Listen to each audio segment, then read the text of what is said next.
Welcome back to Nick Lenz's Comic Corner Classic Less Non-Classics. This is episode number 1745 and Doubleshot number 1639. Both trades covered here featuring women who were basically been involved with their male counterparts. Well, who debuted in various comic books. This one made her debut in Batman number 1. We have Catwoman, Volume 5, Valley of the Shadow of Death. Yep. This collects Catwoman. I believe this is volume 5, issues 29 to 32, and its first ever annual for the run.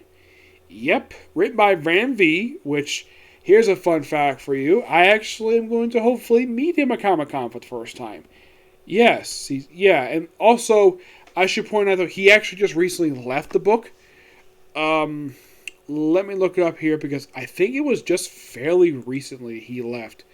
Come on, seriously. Because I could have sworn that he left at 3.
Yeah, my computer's acting a bit slow for some reason. Let's try this because this apparently goes. My computer's just a little warmer right now. Let's try him here.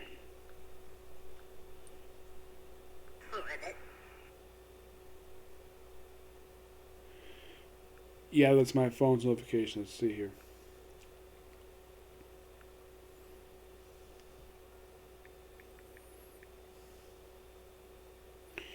Oop. There we go.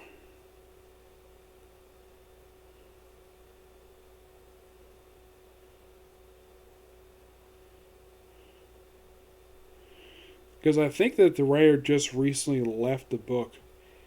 Yeah, it was actually going to be with the very next trade. Yep. Yeah, probably with Catwoman Volume 6 because the writer just wrapped up his run with issue 38. Yep, because this book, along with Batman, are going to change writers soon. Yeah, I don't know why. But issue 39, the book was taken over by Jenny Fritzen, who worked on Young Animal stuff. Yep. I think so.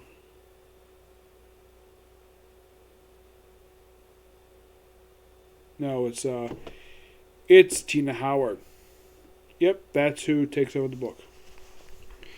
Most of this one, this is the first trade, the collect issues that came right after Infinite Frontier happened.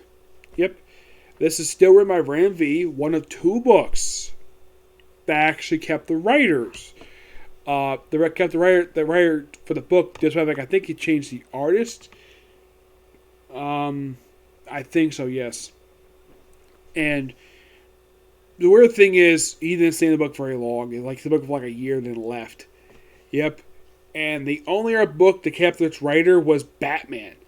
Yeah, I was talking to my friend Timmy about this. Even he thought it was kind of weird, though, that fact that this book, along with Batman, kept its writers, while all the rest of the DC books all changed writers with Infinite Frontier.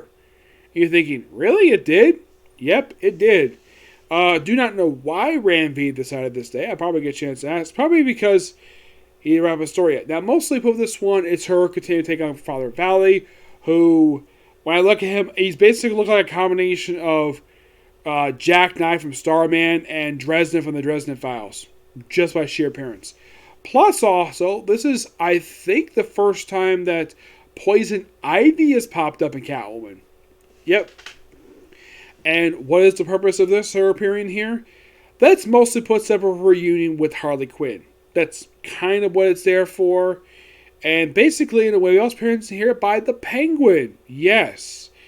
Now, Catwoman is headquartered out of a place by the name of Alleytown. Yes, it's a place that she's been living since the start of this run for the book. And it's also brought up in here, like at one point it was suggested that she can contact Batman for help, but she can't because basically she made agreement to stay in business for a little while. That was back in Batman 101 by James Tynion.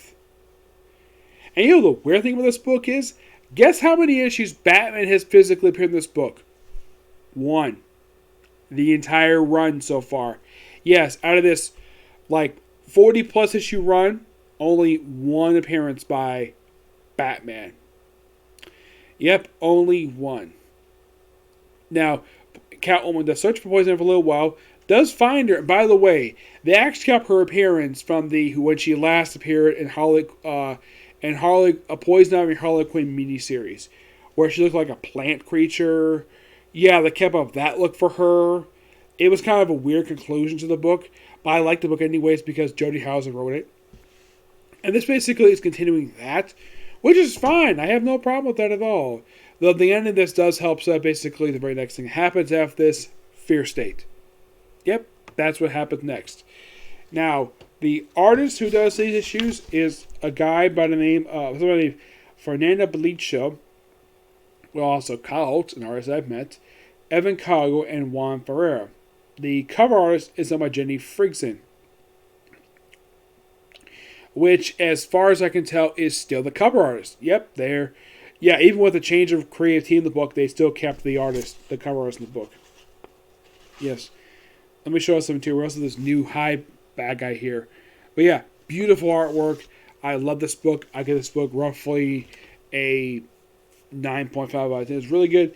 Yeah, if I get a chance to meet Ren V, I'm going to ask him, why did Julie... Now, I have nothing against the guy taking over the book, but why did he take over this book for when Julie Jones was doing a great job with the book? I know he'd be offended by it. It's kind of the same thing with Justice League Dark. He took over the book from James Hill IV. He might have an answer for that, why he left the book and hand it off to Ran V. Probably because basically he thought Ran V was a good creator. Now, the thing is, I have never met Ran V before. I'm probably going to meet him soon. And the thing is, prior to him starting his run on this book and Justice League Dark, I have never heard of him before. So it's going to be quite interesting to meet him for a guy who only started reading his comics just 2 years ago. Yes, seriously. Alright, next up is Black Cat, Volume 5. Yes, Volume 5, just like Catwoman. It's just by sheer coincidence. It's like, I'll take Manhattan. Yes, this collects issues of Black Cat, Volume 2, issues 5 through 7, and the annual. Well, technically, this is the second annual for the series, because they hadn't published for the previous volume for the series. And here's something kind of weird about this. Basically, the very next trade is the last one for the series. Now, I'm not going to discuss the annual because I've already technically discussed the annual in the Infinite Destinies trade, which is really good. I do recommend checking out because Jim McKay writes some stuff for that one. Now, the main story itself, I'll take my hat, is mostly her working with Fox. Well, Black Fox. He's basically a cat burglar like Black Cat is. It's implied these two are past lovers at one point. He keeps calling her darling. And basically he's offering Manhattan as a price of immortality in order to upset Odysseus Drake, a woman who it's been confirmed that she is in love with Black Cat. And at the end of this issue 7, she actually makes out with her. Yep. But as far as I can tell, unlike with Catwoman, when it happened with her, it's like, oh, we have Catwoman out as bisexual, and then nothing is done with it. No, seriously. Nothing is done with Catwoman's bisexuality. Now, is Black Cat a lesbian? No, she isn't. She's basically bisexual. It's interesting, though, Jen McKay did this. It didn't come out of nowhere. I think, as far as I can tell, it's been hinted at. And I don't mind Jen McKay doing this with Black Cat. It doesn't outright ruin the character. It's not like the case of Tim Drake came completely out of nowhere. At least they kind of built this up in this book, mostly. It's not out of the blue.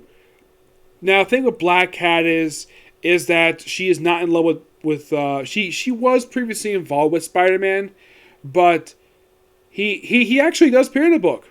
Yes, he makes a quick guest star appearance because of this demon character that she and Black Fox made a deal with. But the thing is, she had no idea what the deal was taking place. So Black Fox basically chipped her out of the deal of this, who basically made a deal with the guy to break the contract and was successful. And basically, he lost me. He briefly held Manhattan for just this story arc. But weirdly enough, what happens in the story arc does not affect any of the books. So it's like it's very brief here for just this quick story arc, and that's it. Yes, Jen McKay himself still does a really good job writing this character, Black Cat. Now, the artwork for the main book is done by Michael Dowling. Does a really good job. The cover is done by Pepe Lores and Martin Garcia. Yep.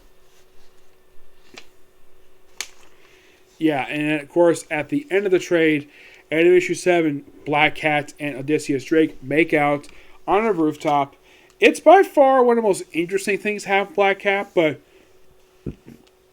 excuse me, at least it's something that was built up in this book. I'm going to give this book a 9.5 out of 10. Really good. I have roughly one more trade to discuss left to go for this run. And that's it. For some reason, Marvel decided to end this last year for no reason. They concluded it in a one-shot. Yes, seriously, they concluded this whole series in a one-shot. At least, even though they relaunched it, at least they relaunched the graphic novel numbering. DC, for some reason, does that for some reason. Whenever new writer takes a book, they relaunch the series. They will relaunch the graphic novel numbering, which, in my opinion, is stupid. Yes, it is. Marvel doesn't do that. This is actually one of the very few titles they didn't do that with. The only other titles I can think of where they changed writers, but they didn't restart the numbering of the graphic novels, where at least when they even restarted the interior numbering for the actual issues, but the graphic numbering, this has happened a few times I can think of. This happened with Spider-Man 2099, Miss Marvel, obviously. Did this happen with Nova? No, Nova did relaunch basically like when the book was restarted after Secret Wars. But it doesn't happen many times. It very rarely ever happens. Yes. Though in my opinion, the whole restart of numbering is really stupid. Yes. Also, I think canceling good titles is really stupid on the part of Marvel. Some books I can definitely see going away because not much else story left to go for that one. But Black Cat is definitely one of those titles that canceled last year, in my opinion, was a mistake on their part. Why? Because it's a damn good title. Yep. It actually, in a way, this book, in my opinion, basically redeemed Black Cat and for a lot of people because of all the bullcrap nonsense Dan Slott put her through for several years as a freaking crime boss. Though he kind of moved away from that when he was wrapping up his run as the writer for Amazing Spider-Man, but this particular ongoing series, in my opinion, redeemed Black Cat. Maybe Marvel felt as though that time book to end where we redeemed the character, and of course the character is currently appearing in the pages of Amazing Spider-Man for the Beyond stuff, which I've kind of discussed it before. It's interesting at best, but I do love the artwork in the book. Yep. But yeah, that's going to be pretty much it for this particular review. Stay tuned for my tomorrow reviews, which, yes, definitely, that free end Shaman can come out tomorrow. When we're coming corner? Maybe. Just maybe, okay? Next video. Bye.